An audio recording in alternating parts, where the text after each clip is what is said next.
Thanks for tuning in to the Urban Scope podcast. I'm back with more WNBA news.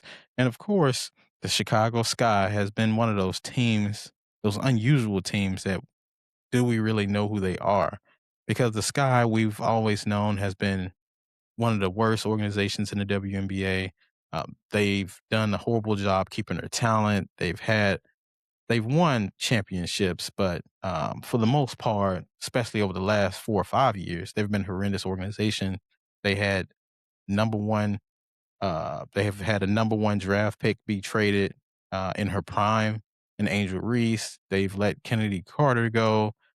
They've had to rebuild the whole team from last year that they've had because all the players have gone.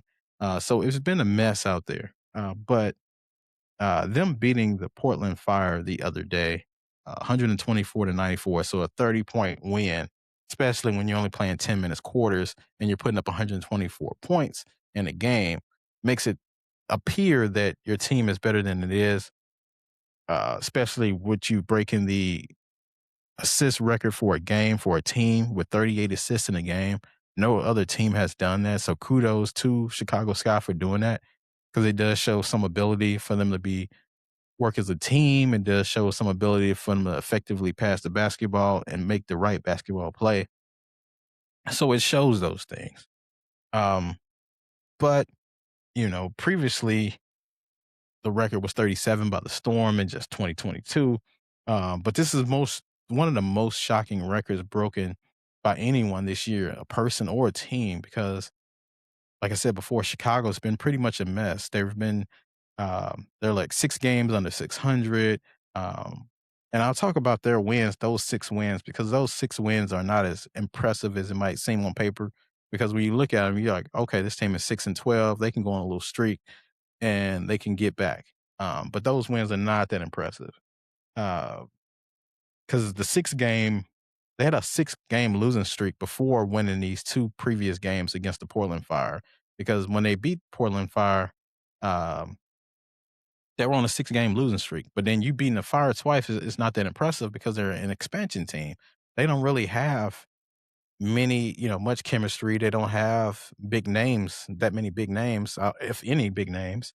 And like I said before, you're 6-12. You're sixth in the East right now, um, close to last place. The only team worse than you is the Connecticut Sun, and that's pretty much a rebuild team because um, you brung in Rakia Jackson, and unfortunately, she got hurt for the season. I always felt that organization never developed Camila Cardoso, even though she's probably having her best year now because I think she has less talent and she's expected to do more. But as far as post moves go, as far as being more agile on defense, being more a cog piece in the defense, they haven't developed her. And I think her offensive package, as far as her moves and ability to be effective, has not been developed. Because when she was at South Carolina under coach Staley, that system is designed for it to be more team friendly. It's not more to be a standout or showcase your best moves. Look at Asia Wilson. She looks way different than she did in college. She was a phenomenal piece and she was an elite, but she didn't have the package she has now in the league because she had got developed while she was at the Aces.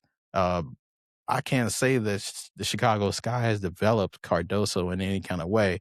I felt like they kind of let her down actually. And you traded away her other piece next to her in Angel Reese, who is doing phenomenal things in Atlanta right now. I know they've been kind of rocky over the last couple of games, but for the most part, her game has developed. She's a better scorer. She's always been an elite rebounder. Her defense and the way she can move around on defense has been phenomenal. With Cardoso, I feel like they've not done that for her or set her up with the right drills and skills to be able to move around on defense, and it's been a shame. Um, they did draft Jaquez, which I think Jaquez has been a godsend for them, but I think they're going to run her to the ground as well because as a rookie, she's expected to be like one of the key pieces on that team. I know you have Skylar Diggins, but she's at the end of her career. She's spotty in places, but I think she still can be effective. That Azura Stevens girl, I've seen her play. I think haven't done anything with her as well because I think with her size and ability and skill set, She kind of reminds me of like Rasheed Wallace back in the day, because she's very tall, can shoot the three. She can bother you on defense. She's a very difficult piece to stop if she's put in the right spot, but I don't think they're using her effectively. So I think a lot of that comes down to the organization, probably starting down with the coach, that has to develop these pieces and put these players in the right spots because I don't think they have. And unfortunately, Rakia Jackson went down. And I think that was supposed to be maybe their second piece behind, Skylar Diggins. But for most part this year, it's been Cardoso doing it solo with every now and then other pieces stepping up. But the 6 wins that they have in Chicago are pretty much fugazi because you beat Portland Fire twice, which is an expansion team. You beat the Suns, Connecticut Sun, which is the worst team in the league. You beat the Valkyrie, which is a second-year team, just an expansion team last year. But then they did beat the Heat the 4th game of the season, but that was early in the season. Olivia Miles was still young, trying to figure it out. They didn't have they haven't had Nafisha all year, but they were just trying to figure pieces out. But I'm not gonna discredit their win, but it was the 4th win of the season when they beat the Lynx. It's not like it was a couple weeks ago or last month. It was early in May or whatever it was. So I do think this 38 assist game was an anomaly. The team is poorly. I don't think it's poorly constructed, but I want to think it's poorly managed because the talent that they have, they should be a little bit better than they are. Even with Rikia out, I think they still should be a little bit better. But most people did expect this team to be rebuilding after you traded Angel Reese, but you did retool and go get some veterans.